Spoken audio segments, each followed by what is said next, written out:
சமீபத்தில் நம்ம சேனலில் ஒரு வீடியோ ஒன்று ரிலீஸ் பண்ணியிருந்தோம். அது எதை பற்றி அப்படின்னா, ஒரு டிசையர் காரை மாருதி சர்வீஸ் சென்டருக்கு நான் சர்வீஸுக்கு கொண்டு போன போது எனக்கு கிடைத்த ஒரு விரும்பத்தகாத ஒரு சம்பவத்தை பற்றி அந்த வீடியோவில் ஷேர் பண்ணியிருந்தேன். அந்த வீடியோக்கு கீழே நிறைய கமெண்ட் வந்திருந்துச்சு. அதில் ஒரு கமெண்ட் தான் இப்போ என் கையில் இருக்குது. அதை நான் முதல்ல வாசிக்கிறேன் பாருங்கள். வேலு பழனி 2123 அப்படிங்கிற ஒரு ஐடியிலேருந்து வந்திருக்கு. நண்பரே, நீங்கள் கம்ப்ளைண்ட் சொன்னது பெல்ட் மட்டும்தான், பிறகு ஏன் அவர்கள் கம்ப்ரஸரை செக் பண்ண வேண்டும்? நானும் மாருதி ஆல்டோ வைத்திருக்கிறேன். நாம் என்ன கம்ப்ளைண்ட் பண்ணுகிறோமோ அதை மட்டும்தான் பார்ப்பார்கள். ஏனென்றால் சில வாடிக்கையாளர்கள் நான் சொல்லாத வேலையை ஏன் செய்வீர்கள் என்று கேட்பார்கள். உங்கள் மீது தான் தவறு உள்ளது. அதாவது இந்த வீடியோவில் பேசின என் மேலே தான் தவறு உள்ளது அப்படின்னு சொல்லிட்டு இந்த கமெண்ட் பண்ணியிருக்காங்க. திருப்பியும் படிக்க வேண்டியிருக்கும். இப்போ இந்த கமெண்ட்டை பார்க்கும் பொழுது உங்களுக்கு இது புரியாது. இது புரியணும் அப்படின்னா கண்டிப்பாக அந்த வீடியோவில் நான் என்ன பேசியிருந்தேன் அப்படிங்கிறத ரொம்ப ஷார்ட்டாக நான் சொல்லிடுறேன். அதாவது கடந்த ஜனவரி 30 என்னோடய ஃப்ரெண்டு ஒருத்தருடைய டிசையர் காரை கொண்டு போய் தூத்துக்குடியில் இருக்கக்கூடிய மாருதி ஷோரூம், ஆசிர் மாருதி அப்படிங்கிற ஷோரூமில் கொண்டு நான் விடுறேன். என்ன கம்ப்ளைண்ட் அப்படின்னு பார்த்தீங்கன்னா, ஏசி பெல்ட் கட் ஆயிடுச்சு அதில். ஸோ நான் உள்ளே கொண்டு கொடுக்கும் பொழுது அவங்க ஜாப் கார்டு போட்டுட்டாங்க, உள்ளே வண்டியை கொண்டு போயிட்டாங்க. ஒரு ½ hour கழித்து பார்த்தீங்கன்னா இந்த சர்வீஸ் அட்வைசர் வராரு. நான் அவர்கிட்ட கேட்குறேன், சார் நீங்கள் வண்டிக்கு ஏசி பெல்ட் மாற்றின பிறகு நீங்கள் கம்ப்ரஸரை செக் பண்ணிவிட்டு ஏசியில் கூலிங் கரெக்டாக வருதா அப்படிங்கிறத செக் பண்ணிடுவீங்கள்ல அப்படின்னு நான் கேட்குறேன். அதுக்கு அவர் என்ன பதில் சொன்னார் அப்படின்னா, ஏங்க நீங்கள் பெல்ட்டு மட்டும் தானே மாற்ற சொன்னீங்க, கம்ப்ரஸரை நீங்கள் சொன்னால் தான் செக் பண்ணுவோம் அப்படின்னு சொன்னார். இந்த பதில் பார்த்தீங்க அப்படின்னா, ஒரு ஆட்டோமொபைல் துறையில் இருக்கிறவங்க ப்ளஸ் காரை பற்றி ஓரளவுக்கு தெரிஞ்சவங்க, ஒரு குறைந்தபட்ச அறிவு இருக்கக்கூடிய ஒரு மெக்கானிக்கு தெரியும் இது ஒரு முட்டாள்தனமான ஒரு பதில் அப்படின்னு. சிலர் பார்ப்பாங்க, சிலர் என்ன நினைப்பாங்கன்னா, சரியாக தானே கேட்டிருக்காரு, நீங்கள் பெல்ட்டு தானே மாற்ற கொடுத்தீங்க, பெல்ட் மாற்ற கொடுத்துல அவர் எதுக்கு கம்ப்ரஸரை செக் பண்ணணும் அப்படிங்கிற கேள்வி வரும் இல்லையா? ஒரு ஏசி பெல்ட்டை நீங்கள் மாற்றிய பிறகு அந்த பெல்ட் எதில் கனெக்ட் ஆகும் அப்படின்னா கம்ப்ரஸரில் தான் கனெக்ட் ஆகும் இல்லையா? ஏசி கம்ப்ரஸரில் கனெக்ட் பண்ண பிறகு அவங்க என்ன பண்ணுவாங்க அப்படின்னா, வண்டியை ஓட விட்டு அந்த கம்ப்ரஸரில் ஏதாவது அப்நார்மல் நாய்ஸ் வருதா, பேரிங் நாய்ஸ் எது வருதா அப்படின்னு பேசிக்காக செக் பண்ணிவிட்டு நார்மலாக ஏசி கூலிங் வரும். பொதுவாகவே அது நல்லா தான் இருக்கும், இருந்தாலும் செக் பண்ணுவாங்க. இது ஒரு அடிப்படை அறிவு. ஆனால் அவர் சொன்ன பதில் பார்த்தீங்க அப்படின்னா, நீங்கள் பெல்ட்டை மட்டும்தானே பார்க்க சொன்னீங்க, கம்ப்ரஸரை நீங்கள் சொன்னாதான் பார்ப்போம் அப்படின்னு சொல்கிறது ஒரு முட்டாள்தனமான பதில். சரியா? இதை பற்றி தான் அந்த வீடியோவில் நம்ம பேசியிருந்தோம். உண்மை என்ன அப்படின்னு பார்த்தீங்கன்னா, இன்றைக்கி நிறைய பேர் பார்த்தீங்கன்னா ஒரு சர்வீஸ் சென்டருக்கு போயாச்சு அப்படிங்கும் பொழுது அவங்க சொல்கிறது தான் வேத வாக்கு அப்படின்னு நினைக்கிறோம். அதாவது அவங்க இருக்கிறவங்க மெக்கானிக்ஸாக இருக்கட்டும், ஒரு சர்வீஸ் அட்வைசராக இருக்கட்டும், அவர் ஒரு பெரிய அளவில் நாலேஜ் உள்ளவர் அப்படின்னு நினைக்கிறோம். ஆனால் அதில் உண்மை கிடையாது அப்படிங்கிறது பல இடங்களில் நல்ல அனுபவம் உள்ளவங்களுக்கு தெரிய வரும். சாதாரணமாக காரை பற்றி தெரியாதவங்களுக்கு ஒன்றும் இல்லை, அதை பற்றி பெருசாக கண்டுக்க மாட்டாங்க. ஆனால் இதை பற்றி அறிவு இருக்கும் பொழுது இவங்க சொல்கிறது எந்தளவுக்கு முட்டாள்தனமாக இருக்கும் அப்படிங்கிறது தெரிய வரும். இப்போது இந்த கமெண்டில் அவங்க கேட்டிருக்காங்கல்ல, நீங்கள் அவர் சொன்னது சரிதானே, நீங்கள் கம்ப்ரஸரை பார்க்க சொல்லலையே அப்படின்னு கேட்டிருக்காங்கல்ல. இந்த மாதிரி கேள்விகள் நிறைய பேர்ட்ட இருக்கும். அதுக்கு என்ன காரணம் அப்படின்னா, இந்த கமெண்ட் பண்ணவங்க தப்பு கிடையாது, அவருக்கு காரை பற்றிய சரியான புரிதல் கிடையாது அப்படின்னு அர்த்தம். அப்போது இதில் உண்மையை நீங்கள் தெரிஞ்சுக்கிடணும் அப்படின்னா, எப்பொழுதுமே ஒரு மெக்கானிக்கலில் ஒரு விஷயத்தை நீங்கள் செய்யும்போது இன்னொரு தொடர்ச்சி இருக்கும். அதில் பார்த்தீங்கன்னா ஒரு லிங்க் இருக்கும். அந்த லிங்கை பற்றி தெரிஞ்சாதான் உங்களுக்கு காரை பற்றி முழுசாக தெரிஞ்சுக்க முடியும். உதாரணமாக சொல்லட்டுமா? எல்லோருக்கும் தெரிஞ்ச 100% எல்லோருக்கும் தெரிஞ்ச ஒரு எக்ஸாம்பிள் சொல்கிறேன் பாருங்கள். அதாவது நீங்கள் ஒரு காரை கொண்டு போய் ஒரு டயரை மாற்ற கொடுக்குறீங்க. வீலுக்கு ஒரு புதிய டயரை நீங்கள் மாற்ற கொடுக்கும் பொழுது, நீங்கள் டயரை மாற்றி கொடுங்க அப்படின்னு சொல்லும் பொழுது ஏர் அடிக்கணும் அப்படிங்க நீங்கள் சொல்லுவீங்களா? சொல்ல மாட்டீங்கல்ல. இந்த பதில் பார்த்தீங்க அப்படின்னா கொஞ்சம் ஃபன்னியாக தெரியும். ஆனால் இது எல்லாருக்கும் தெரியும் அப்படிங்கிறது தான் நீங்கள் நினைப்பீங்க, இதெல்லாம் ஒரு கேள்வியா அப்படின்னு நினைப்பீங்க. அதாவது டயரை மாட்டும் பொழுது ஏர் அடிக்கணும் அப்படிங்கிறது எல்லாருக்குமே தெரியும் இல்லை? அதே மாதிரி தான் ஒரு ஏசி பெல்ட்டை நம்ம மாற்றின பிறகு கம்ப்ரஸரில் ஏதாவது அப்நார்மல் நாய்ஸ் வருதா அப்படின்னு செக் பண்ணுறது பார்த்தீங்க அப்படின்னா ரொம்ப ரொம்ப பேசிக்கான ஒரு விஷயம். அடுத்து உங்களுக்கு தெரிஞ்ச ஒரு விஷயம் சொல்கிறேன் பாருங்கள். என்ஜின் ஆயில் கொண்டு மாற்ற கொடுக்குறோம்.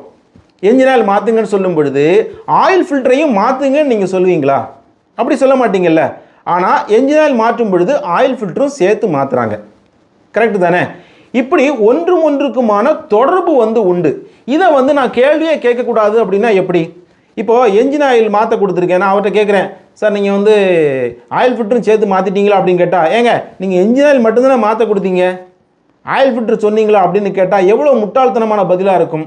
அதே மாதிரி தான் இன்னொரு எக்ஸாம்பிள் உங்களுக்கு சொல்கிறேன் பாருங்கள். இதே மாதிரி ஏசி பெல்ட்டுக்கு பதிலாக ட்ரை பெல்ட்டுன்னு சொல்லக்கூடிய இப்போ ஒரு ஆல்டர்னேட்டுக்கும் அந்த வாட்டர் பம்புக்கும் ஒரு கனெக்ஷன் இருக்கும். அதாவது வாட்டர் பம்ப் ப்ளஸ் ஆல்டர்னேட் வழியாக ஒரு பெல்ட் ஓடிட்டு இருக்கும். அதுதான் ட்ரை பெல்ட் அப்படின்னு சொல்கிறோம். அந்த ட்ரை பெல்ட் உங்களுக்கு கட் ஆயிடுச்சுன்னு வைங்களேன், என்ன பண்ணுவீங்க? எனக்கு பெல்ட் கட் ஆயிடுச்சு அப்படின்னு கொண்டு கொடுக்குறீங்க. ஓரளவுக்கு இப்போ காரை பற்றி எனக்கு தெரியும் அப்படிங்கும்போது நான் போய் அவங்ககிட்ட ஒரு விஷயம் கேட்குறேன், சார் நீங்கள் பெல்ட்டு கட் ஆயிடுச்சுல, பெல்ட்டை மாட்டிட்டு பேட்டரியில் சார்ஜ் கரெக்டாக சார்ஜ் ஏறுதா அப்படிங்கிறத செக் பண்ணிடுவீங்களா? வாட்டர் பம்ப் கரெக்டாக வேலை செய்யுதா அப்படின்னு செக் பண்ணிடுவீங்களா அப்படின்னு கேட்டால் அவர் ஏங்க நீங்கள் பெல்ட்டு மட்டும்தானே மாற்ற சொன்னீங்க, நான் எப்படி வாட்டர் பம்பை செக் பண்ணுவேன், அதுக்கு நான் பேட்டரியை செக் பண்ணணும் அப்படின்னு கேட்டால் எவ்வளவு முட்டாள்தனமான பதில் தெரியுமா அது? அதாவது ஒரு ட்ரை பெல்ட் கட் ஆயிருச்சு அப்படின்னு வைங்க, ஆல்டர்னேட் பெல்ட் கட் ஆகிட்டு அப்படின்னா நீங்கள் மாட்டிட்டு அந்த ஆல்டர்னேட்லேருந்து பவர் சப்ளை கரெக்டாக பேட்டரிக்கு சார்ஜ் ஏறுதா அப்படின்னு நீங்கள் செக் பண்ணணும். அதே மாதிரி வாட்டர் பம்பு வேலை செய்யுதா அப்படிங்கிறத மிக எளிமையாக செக் பண்ண முடியும். நீங்கள் வண்டியை ஸ்டார்ட் பண்ணி விட்டுட்டு ஒரு 5 மினிட்ஸ் 10 மினிட்ஸ் என்ஜினை ஓட விட்டாலே உங்களுக்கு இன்ஸ்ட்ருமெண்ட் கிளஸ்டரில் தெரியும்.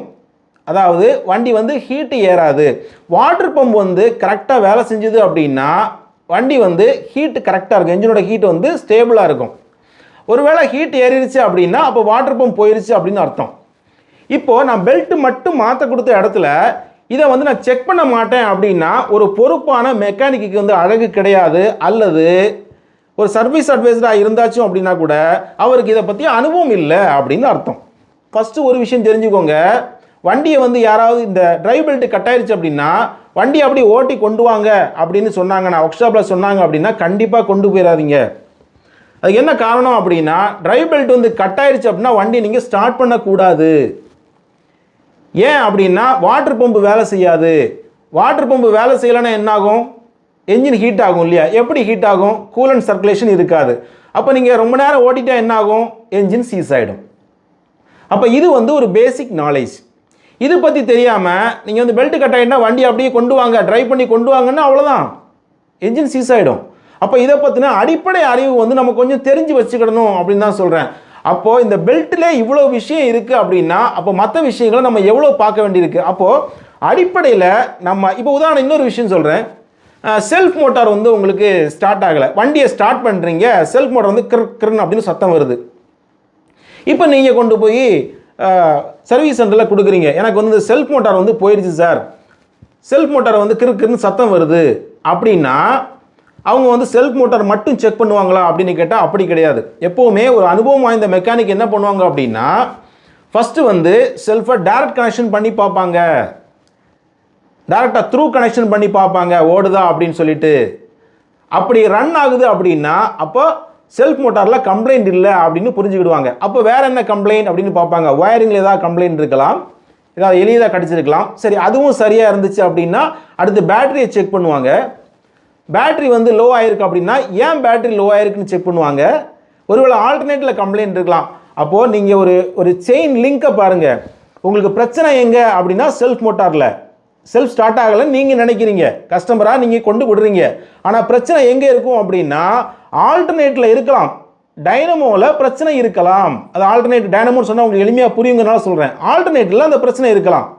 எப்படி அப்படின்னா ஆல்டர்னேட்டில் ஒரு கம்ப்ளைண்ட் ஆகிடுச்சு. பெரும்பாலும் என்ன கம்ப்ளைண்ட் வரும் அப்படின்னா இந்த கார்பன் ப்ரஷ் கம்ப்ளைண்ட் வரும்.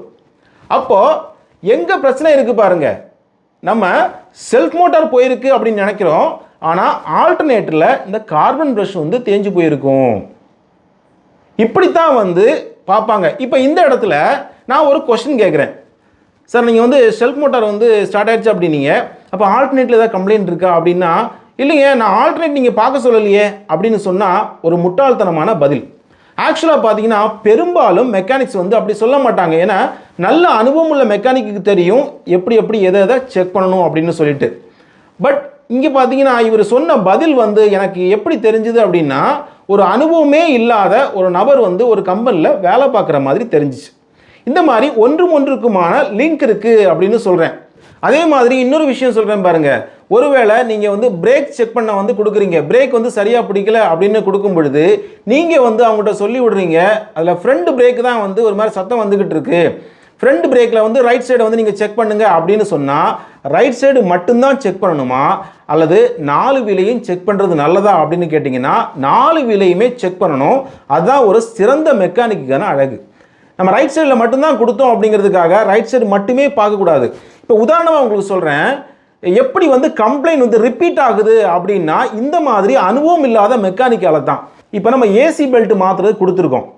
இப்போ ரன்னிங்கில் வந்து இந்த ஏசி பெல்ட் வந்து கட் ஆகிட்டு, இந்த ஏசி பெல்ட் வந்து கட் ஆகி ஒருவேளை அந்த கம்ப்ரஸரில் வந்து ஒரு சின்ன டேமேஜை ஏற்படுத்திருச்சு, அல்லது அப்படி இல்லாமல் இருந்தால் கூட ஏற்கனவே அது ஒருவேளை பழுதாகி இருந்திருக்கலாம், கம்ப்ரஸரில் வந்து ஒரு சின்ன பழுதாகி இருக்கலாம். இந்த புது பெல்ட்டை மாட்டும் பொழுது இன்னும் கொஞ்சம் ஃபோர்ஸாக இருக்கும் இல்லையா, நல்லா ஸ்டிஃபாக இருக்கும், ஃபோர்ஸாக இருக்கும் பொழுது அதில் ஒரு பேரிங் நாய்ஸ் வந்து வருதுன்னு வைங்களேன். அதை நீங்கள் பார்க்காம விட்டாச்சு அப்படின்னா திரும்ப கொஞ்ச நாள்லேயே அது வந்து மேஜர் கம்ப்ளைண்ட்டாக மாறும் இல்லையா அந்த கம்ப்ரஸரில். அப்போது நம்ம பெல்ட் மாற்றும் போதே அதில் ஒரு சின்ன சவுண்டு வந்துச்சு அப்படின்னா நீங்கள் என்ன சொல்லலாம், கஸ்டமர்கிட்ட சொல்லலாம், சார் இந்த மாதிரி கம்ப்ரஸரில் பார்த்தீங்கன்னா சின்னதாக ஒரு பேரிங் நாய்ஸ் வருது, அதை வந்து பார்க்கட்டுமா அப்படின்னு கேட்கலாம். அவங்க வந்து பாருங்க அப்படின்னா ஓகே. இப்போ நீங்கள் இன்ஃபார்மே பண்ணாமல் அதை செக் பண்ணவே மாட்டேன் அப்படின்னா அது ஒரு நல்ல ஒரு மெக்கானிக் பண்ணக்கூடிய அழகு கிடையாது, அது ஒரு நல்ல டீலரில் நடக்கக்கூடிய சர்வீஸும் கிடையாது அப்படின்னு தான் சொல்வேன். இந்த சந்தர்ப்பத்தில் இப்போ அந்த கமெண்ட்டை வந்து ரிப்பீட்டாக நான் வாசிக்கிறேன் பாருங்கள், திரும்ப வாசிக்கிறேன். நண்பரே, நீங்கள் கம்ப்ளைண்ட் சொன்னது பெல்ட் மட்டும்தான், பிறகு ஏன் அவர்கள் கம்ப்ரஸரை செக் பண்ண வேண்டும்? நானும் மாருதி ஆல்டோ வைத்திருக்கிறேன், நாம் என்ன கம்ப்ளைண்ட் பண்ணுகிறோமோ அதை மட்டும்தான் பார்ப்பார்கள். ஏனென்றால் சில வாடிக்கையாளர்கள் நான் சொல்லாத வேலை ஏன் செய்வீர்கள் என்று கேட்பார்கள், உங்கள் மீது தான் தவறு உள்ளது. இப்போ இந்த கமெண்ட் வந்து உங்களுக்கு புரிஞ்சிருக்கும், இவங்க வந்து காரை பற்றின பெரிய அளவில் நாலேஜ் இல்லாமல் இருக்காங்க. ரெண்டாவது இவங்க சொல்லக்கூடியதில் இன்னொரு உண்மையான விஷயமும் இருக்குது. சிலர் என்ன பண்ணுவாங்க அப்படின்னா, நான் சொல்லாத வேலை ஏன் செஞ்சீங்க அப்படின்னு கேட்குறது பார்த்தீங்கன்னா ஒன்றுக்குமான தொடர்பு வேலை கிடையாது. அவங்க என்ன பண்ணியிருப்பாங்க அப்படின்னா இன்ஃபார்ம் பண்ணாமல் சில விஷயங்களை பண்ணிடுவாங்க. ஒருவேளை ஒரு தொடர்பு வேலை வந்தால் கூட நான் என்ன சொல்கிறேன், ஒரு செல்ஃப் மோட்டார் கம்ப்ளைண்ட் வந்த இடத்துல அது பேட்டரி கம்ப்ளைண்ட் நீங்கள் வந்து தெரிஞ்சுக்கிட்டீங்க அப்படின்னா நீங்கள் கஸ்டமர்கிட்ட சொல்லணும், சார் பேட்டரி போயிருக்கு மாற்றாமல் அப்படின்னு கேட்கணும். உங்கள் இஷ்டத்துக்கு நீங்கள் பேட்டரி மாற்றிட்டு அதுக்கு ஹையாக பில் போடும்போது தான் கேட்பாங்க நீங்கள் ஏன் மாற்றினீங்க அப்படின்னு. கரெக்டு தானே? அப்போது ஒரு கம்யூனிகேஷன் சரியில்லாமல் தான் இந்த கேள்வி வருதே தவிர அங்கேயுமே மிஸ்டேக் எங்கே இருக்குது அப்படின்னு கேட்டிங்கன்னா அதுவும் டீலர் சைடில் வரக்கூடிய சர்வீஸில் தான் இருக்குது. ரைட்.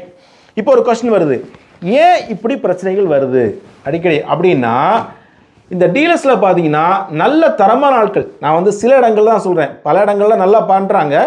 சில டீலர்ஸில் என்ன பண்ணுறாங்க, சர்வீஸில் பார்த்தீங்க அப்படின்னா அனுபவம் இல்லாத நபர்களை வேலைக்கு வைத்திருக்கிறார்கள். ஏன் அப்படின்னா குறைவான சம்பளம் கொடுக்கறது. குறைவான சம்பளம் கொடுக்கும் பொழுது உங்களுக்கு நல்ல தரமான மெக்கானிக்கல் கிடைக்க மாட்டாங்க. மெக்கானிக்கை பற்றி எதுவுமே தெரியாமல், வண்டியை பற்றி எதையுமே தெரியாதவங்களை கூட உள்ளே எடுத்து போடுறாங்க. படிப்பு கூட பெரிய முக்கியம் இல்லைங்க. ஆட்டோமொபைல் துறையை பொறுத்தளவில் உங்களுக்கு நிறைய அந்த ஆட்டோமொபைல் துறையில் தான் படிச்சுட்டு வரணுங்கிறதுலாம் இல்லை. ஒரு நல்ல ஒர்க் ஷாப்பில் வேலை பார்த்துருப்பாங்க, நல்ல திறமசாலியாக இருப்பாங்க, அவங்க நல்ல சம்பளம் எதிர்பார்ப்பாங்க. ஆனால் இவங்களால கொடுக்க முடியாதுங்கிறனால யாரோ ஒருத்தரை உள்ளே பிடிச்சி போட்டு வாங்க கொஞ்ச நாள் வேலையை கற்றுக்கிட்டோம் அப்படின்னு சொல்லி விட்டா அந்த வேலையை வந்து எங்கே கற்றுக்கிடுவாங்க சொல்லுங்கள் பார்ப்போம்? நம்ம கொண்டு விடுற வண்டியில் தானே கற்றுக்கிடுவாங்க. அப்போ அது நல்லதா? நாம் என்ன நினைக்கிறோம், இந்த வடிவேலு காமெடி மாதிரி சிவப்பாக இருக்கிறவன் பொய் சொல்ல மாட்டான் அப்படிங்கிற மாதிரி ஒரு கம்பெனி டீலர் அப்படின்னா அவங்க வந்து ரொம்ப தரமாக இருப்பாங்க, பர்ஃபெக்டாக இருப்பாங்க அப்படின்னு நாம் நினைக்கிறோம். அதெல்லாம் உண்மை கிடையாது.